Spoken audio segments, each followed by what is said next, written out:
हमने ये तय कर लिया आज के 70 साल पहले कि हम एक संप्रभु भारत बनाएंगे,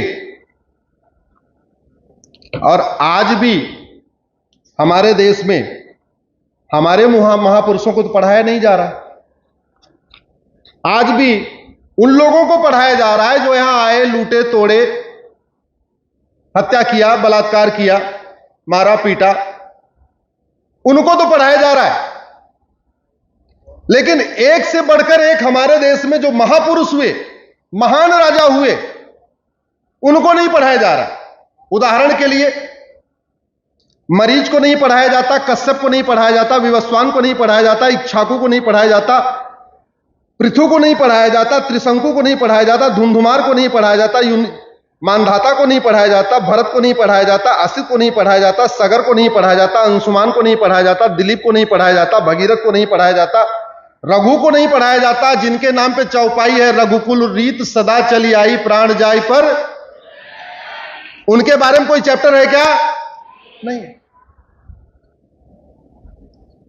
सुदर्शन को नहीं पढ़ाया जाता, अग्निवर्ण को नहीं पढ़ाया जाता, अम्बरीश को नहीं पढ़ाया जाता, ययाति को नहीं पढ़ाया जाता, नाभाग को नहीं पढ़ाया जाता, और दशरथ को केवल इतना पढ़ाया जाता है कि वो राम के पिता थे।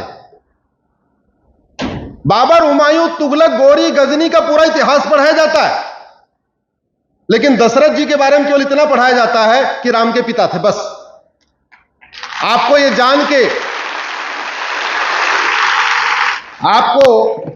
जान के आश्चर्य होगा, मानव इतिहास में सबसे पहले कॉमन एजुकेशन सिस्टम लागू करने वाले राजा दशरथ थे। हालांकि उसके पहले भी था। राजा दशरथ और उनके मंत्री सुमंत, जो अलग अलग वर्णों के थे। सुमंत जी नाविक के बेटे थे, दशरथ जी क्षत्रिय के लड़के थे। सुमंत जी बहुत गरीब थे, निर्धन थे। राजा दशरथ राजकुमार थे, राजा परिवार के थे। इसके बावजूद भी सुमंत और दशरथ जी एक ही स्कूल में पढ़े थे, एक ही गुरुकुल में पढ़े थे।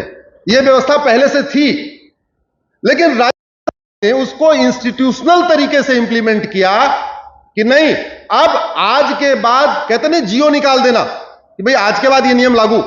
आज के बाद प्रत्येक गुरुकुल में प्रत्येक वर्ण के बच्चे पढ़ेंगे, साथ पढ़ेंगे, गरीब पढ़ेंगे, अमीर पढ़ेंगे, ब्राह्मण, क्षत्रिय, वैश्य, दलित, सबके बच्चे एक साथ एक गुरुकुल में पढ़ेंगे। मंत्री का बच्चा हो चाहे संतरी का बच्चा हो, एक गुरुकुल में एक समान पढ़ेगा। और भगवान राम और निषाद राज एक ही साथ पढ़े थे, एक ही गुरुकुल में। आज ऐसी व्यवस्था है क्या? आज क्लर्क का बच्चा अलग स्कूल में पढ़ता है, कलेक्टर का बच्चा अलग स्कूल में पढ़ता है, मंत्री का बच्चा अलग स्कूल में पढ़ता है, संतरी का बच्चा अलग स्कूल में पढ़ता है कि नहीं? लेकिन यह व्यवस्था हमारे देश में नहीं थी पहले। हमारे देश में तो common syllabus, common curriculum system बहुत पहले लागू हो चुका था, जिसपे अब चाइना, फ्रांस, रसिया, सिंगापुर, जापान ने अब इंप्लीमेंट किया पिछले 50-60 साल में। और हमारे देश में कॉमन एजुकेशन सिस्टम हजारों साल पहले लागू हो चुका था, और आज भी हो सकता है। शिक्षा का भारतीयकरण किए बिना एक सशक्त भारत बनाना, एक संप्रभु भारत बनाना, एक संवेदनशील भारत बनाना, एक समावेशी भारत बनाना, एक सबल भारत बनाना, एक समृद्ध भारत बनाना मुश्किल ही नहीं, नामुमकिन है, जब तक शिक्षा का भारतीयकरण नहीं होगा। हमारे देश में अभी भी 3 लैंग्वेज सिस्टम चल रहा है कि 3 भाषाएं पढ़ानी है। सामान्यतया 3 भाषा में एक हिंदी पढ़ाई जाती है, एक संस्कृत, एक इंग्लिश। 2 भारतीय भाषा होती है, एक विदेशी भाषा होती है। ऐसे ही पढ़ाते हैं। तमिलनाडु में या कर्नाटक में हिंदी ले लेंगे, कन्नड़ ले लेंगे, और संस्कृत और इंग्लिश ले लेते हैं, ऐसे करते हैं। लेकिन वर्तमान व्यवस्था में सुधार की गुंजाइश है और सुधार करना चाहिए। हम संस्कृत तो पढ़ा रहे हैं और संविधान की इच्छा के अनुसार पढ़ा रहे हैं, संविधान कहता है लोगों को हिंदी और संस्कृत लिखना पढ़ना बोलना आना चाहिए, लेकिन उसमें प्राइवेट पब्लिशर की किताबें पढ़ा रहे हैं और अलग अलग कथाएं पढ़ा रहे हैं। हमारे वेद किसमें है? जोर से बोलिए जरा। संस्कृत में। वाल्मीकि रामायण संस्कृत में, पुराण हमारे संस्कृत में, उपनिषद हमारे संस्कृत में। और ये जो वेद पुराण उपनिषद है ये चेंज भी नहीं हो रहे। ऐसा नहीं कि इस साल वाले बच्चे को ये वाली खरीदना है, अगले साल तो बदल जाएगा वेद, इसलिए वेद बदलना। ये तो ऐसा है कि एक बार वेद खरीद लिया तो बड़ा भाई भी वही पढ़ेगा, छोटा भाई भी पढ़ेगा, यानी जेब पे खर्चा भी कमाने वाला। हम संस्कृत पढ़ा रहे हैं प्राइमरी स्कूलों में।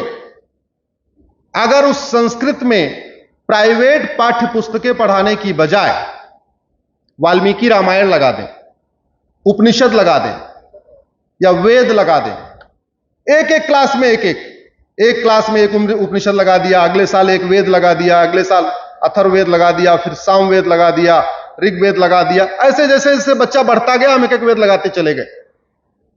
8वीं तक पास करते करते हमारे भारत के सभी बच्चों को वेद आ जाएगा कि नहीं, पढ़ना आ जाएगा कि नहीं, होना चाहिए कि नहीं? हिंदी पढ़ाते, मैं ये नहीं कह रहा हूं कि निराला जी को मत पढ़ाइए, सुमित्रानंद पंत को मत पढ़ाइए, लेकिन हमारा रामचरितमानस भी तो हिंदी में है। रामचरितमानस से बढ़िया काव्य है क्या? सारे अलंकार उसी में, सारे समास उसी में, सारे व्याकरण भी उसी में। अगर एक एक कांड पढ़ाना शुरू करें, पहली, दूसरी, तीसरी, चौथी, पांचवी, छठवीं, सातवीं, आठवीं आते आते हमारे बच्चों को रामायण आ जाएगा कि नहीं पूरा?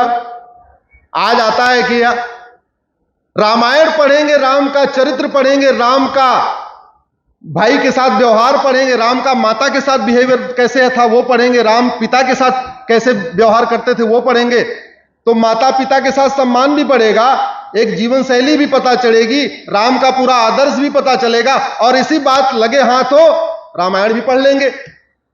और रामायण कभी बदलती नहीं है, तो एक बार रामायण खरीद लिया, पता चला घर में 6 बच्चे हैं, 6 के 6 बच्चे रामायण पढ़ रहे हैं, किताब तो रामायण तो बदला नहीं, तो पॉकेट पे बर्डन भी कम हुआ और रामायण भी पढ़ ली।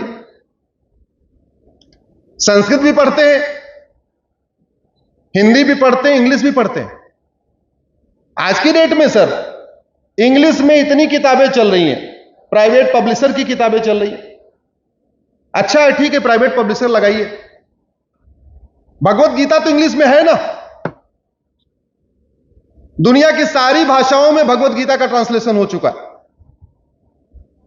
अगर हम भगवत गीता में 18 अध्याय हैं, 2-2, 3-3 अध्याय एक एक क्लास में डाल दें, तो जब तक 8वीं पास करेगा तब तक पूरी भगवत गीता का भी ज्ञान हो गया।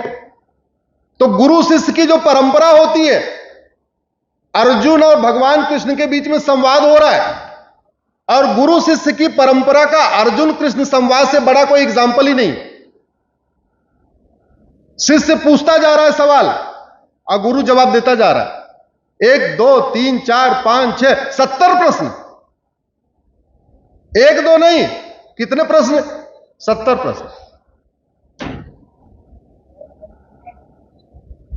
अगर हमारे बच्चे भगवत गीता पढ़ेंगे तो भारतीय जीवन शैली भी सीखेंगे, भारतीय परंपरा भी सीखेंगे,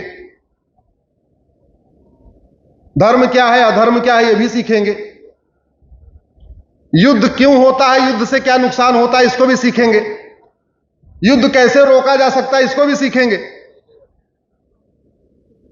और जब भारत के सभी बच्चे वेद पुराण उपनिषद सीखना शुरू कर लेंगे, पढ़ना शुरू करेंगे, रामायण पढ़ना शुरू कर लेंगे, तो संविधान के प्रियम्बल में शब्द आता है fraternity, unity and national integration. देश की एकता अखंडता बढ़ेगी कि नहीं? जरा जोर से बोलिए। फ्रेटर्निटी बढ़ेगी कि नहीं? यूनिटी बढ़ेगी कि नहीं? नेशनल इंटीग्रेशन बढ़ेगा कि नहीं? अब किसी के मन में आ रहा होगा भारत तो सेकुलर है, तो वेद पुराण कैसे पढ़ा सकते? हो सकता है ऐसा किसी के मन में हो। अरे भाई, वेद में कहां लिखा है तुम धर्मांतरण कर लो? वेद में कहां लिखा हुआ है तुम इस तरीके से बिहेवियर करो? और यह भारत का संविधान है। यह संविधान किसका है? ये भारत का। तो भारतीय जीवन शैली, भारतीय दर्शन, भारतीय ज्ञान विज्ञान, भारतीय परंपरा, भारतीय रीति रिवाज का ज्ञान तो सबको होना ही चाहिए। भले ही भारत में रहने वालों की पूजा पद्धति अलग अलग हो, लेकिन भारतीय नागरिक होने के नाते सबको भारतीय दर्शन पता होना चाहिए। और वेद पुराण नफरत नहीं सिखाते, गीता रामायण नफरत नहीं सिखाते, ये तो प्रेम सिखाते हैं, भाईचारा सिखाते हैं। पिता का धर्म, पुत्र का धर्म, भाई का धर्म, बहन का धर्म, पत्नी का धर्म, सबका धर्म सिखाते। और भारत धर्म निरपेक्ष नहीं है, भारत पंथ निरपेक्ष है। बहुत सारे लोग इसको मिक्स कर देते हैं कि धर्म निरपेक्ष है। धर्म निरपेक्ष नहीं है। अगर भारत धर्म निरपेक्ष होता तो सुप्रीम कोर्ट के जजों की कुर्सियों पे नहीं लिखा होता यतो धर्मस्ततो जय। सुप्रीम कोर्ट का ध्येय वाक्य है यतो धर्मस्ततो जय। इसलिए सुप्रीम कोर्ट के जजेस की कुर्सियों पे लिखा हुआ है, बड़े बोल्ड लेटर में लिखा रहता है यतो धर्मस्ततो जय। और सुप्रीम कोर्ट के जज जब बैठते हैं सामने, कोर्ट की दीवार पे लिखा रहता है यतो धर्मस्ततो जय। हाई कोर्ट के जज के कुर्सियों पे लिखा रहता है सत्यमेव जयते। भारत में 25 हाई कोर्ट हैं, सारे हाई कोर्ट में जज की कुर्सी पे यह लिखना अनिवार्य है सत्यमेव जयते। और हाई कोर्ट के जज के कमरे में भी सामने लिखा रहता है सत्यमेव जयते। तो भारत अगर धर्मनिरपेक्ष होता तो यतो धर्मस्ततो जय सुप्रीम कोर्ट के ध्येय वाक्य कैसे होता? भारत धर्मनिरपेक्ष नहीं है, भारत पंथ निरपेक्ष है। वीके न्यूज, राष्ट्र के नाम।